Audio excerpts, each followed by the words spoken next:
Olá, estudantes! Tudo bem com vocês? Não sei vocês, mas eu já estava morrendo de saudade das nossas aulas. Meu nome é Laura e sou professora de História. E na nossa aula de hoje, do Dever em Casa na TV, vamos conhecer um pouquinho mais sobre a diversidade gastronômica do nosso país. Para que vocês, estudantes e professores da rede, possam se organizar, essa é uma aula do primeiro ciclo da EJA, a Educação de Jovens e Adultos. O eixo temático da aula de hoje é Meio Ambiente e Sustentabilidade. Nosso objetivo de aprendizagem é reconhecer o caráter dinâmico da cultura, valorizar o patrimônio cultural de diferentes grupos sociais e reconhecer e respeitar a diversidade étnica e cultural da sociedade brasileira. Já o objetivo da nossa aula é compreender a diversidade cultural da sociedade brasileira através de seus costumes alimentares. Antes de começar a nossa aula, aproveite e já marca sua presença. Basta apontar a câmera do seu celular para o QR Code que está aparecendo aqui na tela. Agora que você já marcou sua presença, pega a mala de viagem e câmera fotográfica que a nossa aula já vai começar. Nessa terra, em si implantado, tudo dá. Essa frase ficou famosa após o escritor Pero Vaz de Caminha escrevê-la, mandando uma carta ao rei de Portugal, em 1500, a respeito da vegetação e do solo do Brasil.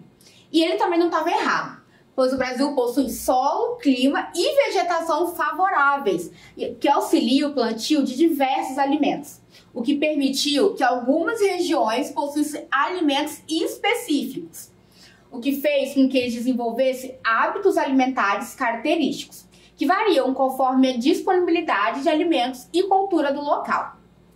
Essa variação alimentar também é influenciada por conta da colonização do nosso país. A base cultural do nosso país vem dos negros escravizados, povos indígenas e portugueses. E dada a dimensão do nosso país, isso porque, sendo o Brasil o quinto país maior do mundo, essa primeira mistura de povos, que leva o nome de miscigenação, se espalhou aos quatro cantos do país. Com a chegada de diversos imigrantes, esses novos costumes se mesclaram com os que já existiam aqui. E a diversidade de cada região ajudou na formação de uma nova identidade brasileira. Dessa vez, além dos negros, indígenas e portugueses, essa identidade brasileira estava com a influência de holandeses, ingleses, franceses, italianos, espanhóis, árabes e até japoneses, além dos poloneses, ucranianos e dos bandeirantes paulistas. Como, por exemplo, temos aqui o bairro da Liberdade em São Paulo, que é um bairro formado por imigrantes japoneses. Nossa primeira parada é, então, aqui na região norte do país. Por conta do baixo interesse em colonizar essa região, ela sofreu influência apenas da cultura indígena, seja nos costumes, nas festas típicas e, claro, também na alimentação. E hoje vamos conhecer dois alimentos que são a base dessa culinária, além de muito importantes para esses povos. A mandioca, que é a base para infinidade de farinhas, como por exemplo a farinha d'água, a farinha amarela, a de tapioca, e ela também se extrai o tucupi, que é um molho que tempera inúmeros pratos amazônicos. E também temos o açaí, que esse daqui dispensa apresentações. Essa frutinha tem origem lá na região norte e é sucesso em todo o país e também no exterior. Só que, porém, diferente daqui no Espírito Santo, em que a gente come açaí com doces e guloseimas, lá na região norte ele é um prato servido com farinha de tapioca e peixe. Vamos dar uma olhada como essas palavras são escritas e são pronunciadas? A palavra mandioca é formada por 8 letras e 4 pedaços ou sílabas. Vamos dar uma olhadinha? Vai ficar mandioca. Perceberam que o M-A-N juntos formam um som de man e durante a separação silábica o O permanece sozinho, mas mesmo assim ele ainda é considerado uma sílaba ou um pedaço. Quando analisamos a palavra açaí, vemos de cara que é uma palavra bem curtinha e possui apenas 3 sílabas. O A-sa-i. E olha que legal o diferencial dessa palavra. Quando falamos açaí, soa como som de S, mas na verdade ela é escrita com C cedilha. E novamente temos um pedaço composto por apenas uma letra, o A e o I do final.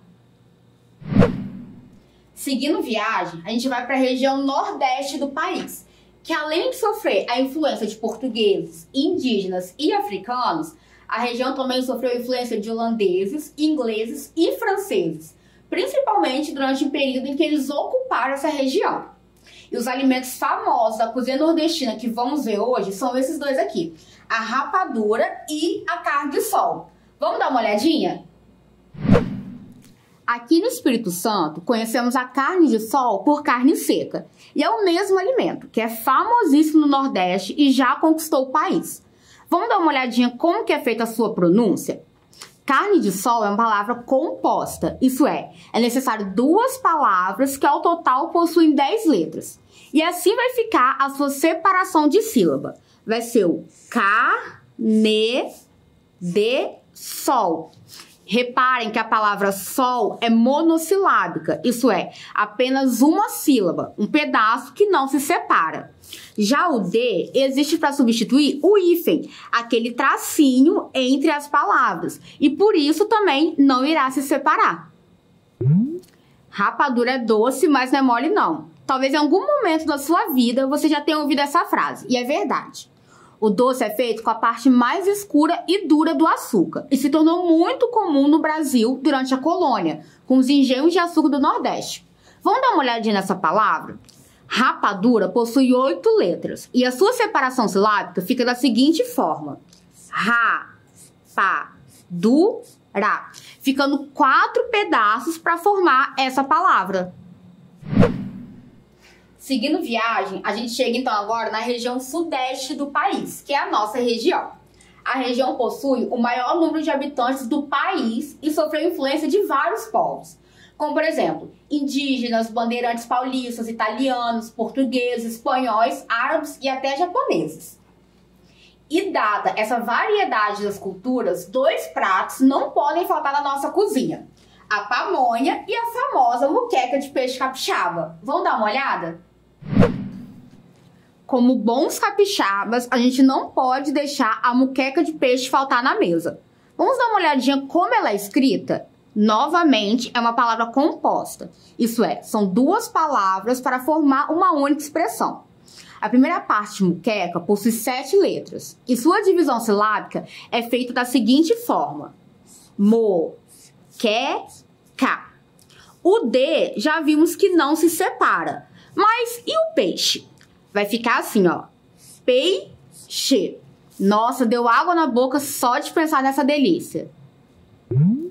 Já a famosa pamonha possui 7 letras e sua separação silábica é feita assim: pa-mo-nha.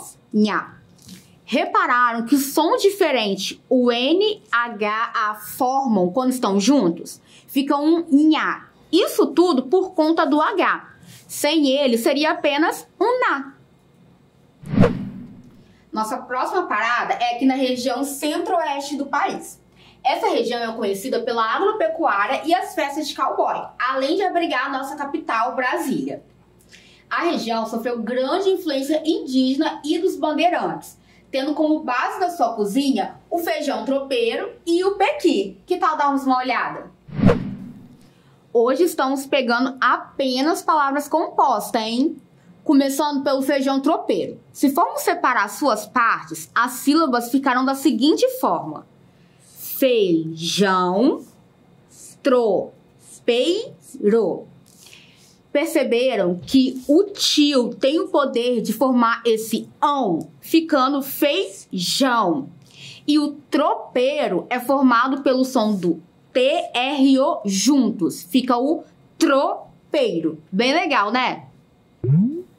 Já o pequi, que é uma fruta típica da região, e a sua separação silábica é feita da seguinte forma: pequi.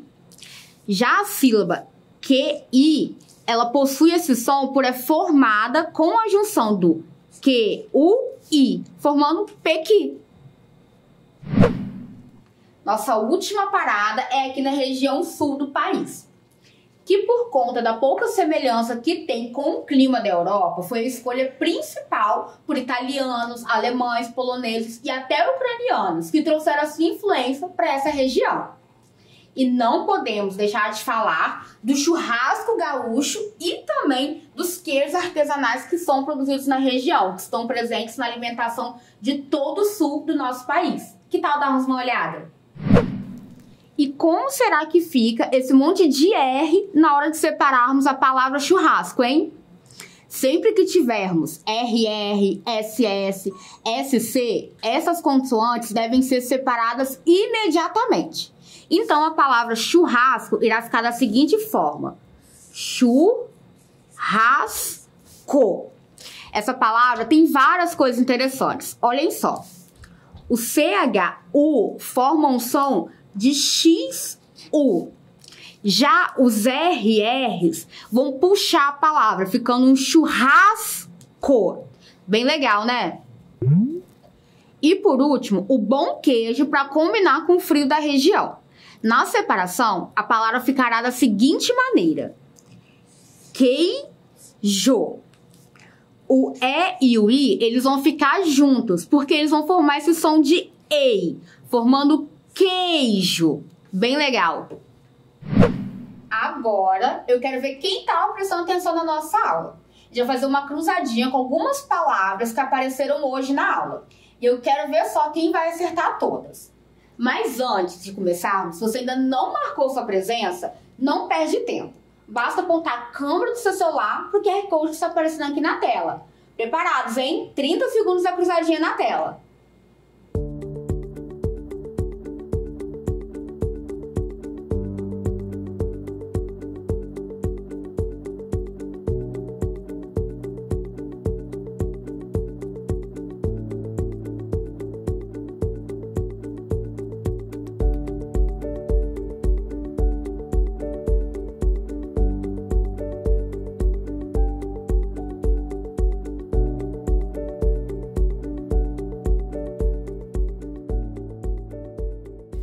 E aí, conseguiram? Vamos dar uma olhadinha na resposta, hein? Bom, de cara a gente já consegue ver algumas. Vamos dar uma olhadinha, analisar uma por uma? Primeiro, a gente achou aqui, ó, mandioca, lá da região norte, hein? Depois, nós temos aqui, ó, pequi, rapadura, o açaí também, a nossa moqueca capixaba, que vai cruzar aqui com o açaí, além do churrasco. Conseguiram marcar todas? Conseguiram fazer todas as palavrinhas? Conta aí pra gente. Nossa, hoje vimos bastante coisa, não é? Que tal darmos uma relembrada? Conhecemos um pouquinho mais das 5 regiões do nosso país: Norte, Nordeste, Sul, Sudeste e Centro-Oeste. E vimos quais foram os principais povos que influenciaram a cultura dessas regiões e como isso afetou a culinária de cada local, fazendo com que alguns alimentos sejam marca carimbada dessas regiões do país. Além disso, vimos como é feita a separação silábica de algumas palavras. E aprendemos que a palavra sol, por exemplo, não se separa, pois possui apenas uma sílaba. E que quando encontramos RR, SS ou SC nas palavras, devemos separá-las imediatamente. Agora é com vocês. Pense na comida favorita de vocês. Vocês vão procurar a origem dela, se ela é brasileira e de qual região do país ela veio, ou se ela veio do estrangeiro e quais foram os povos responsáveis por fazer ela chegar até você. Para compartilhar com a gente, basta apontar a câmera do seu celular para o QR Code que está aparecendo aqui na tela, que vocês vão ser redirecionados para o nosso WhatsApp. Ou, se vocês quiserem, pode anotar nosso número. É DDD 27 99661 0143. Esperamos por vocês. Ufa, vimos bastante coisa hoje, não é mesmo? Eu espero que vocês tenham gostado de viajar comigo através das regiões do Brasil. Lembre-se, mesmo distantes, estamos juntos. Nos vemos na próxima aula. Até lá!